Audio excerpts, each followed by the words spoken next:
Hello guys, welcome back to the channel. In this today's tutorial, I'm going to show you how to reverse a video in CapCut Mobile.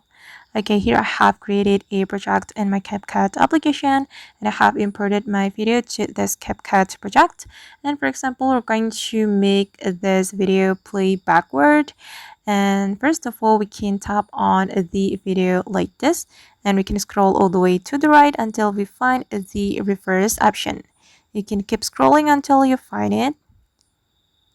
Okay, this one. Tap on this reverse option and you have to wait for a moment.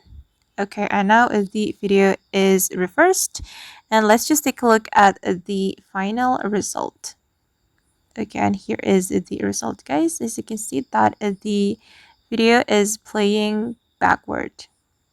Alright guys, and that's how we can reverse a video in CapCut. I hope this tutorial will be useful for you. Thank you so much for watching and see you on the next video.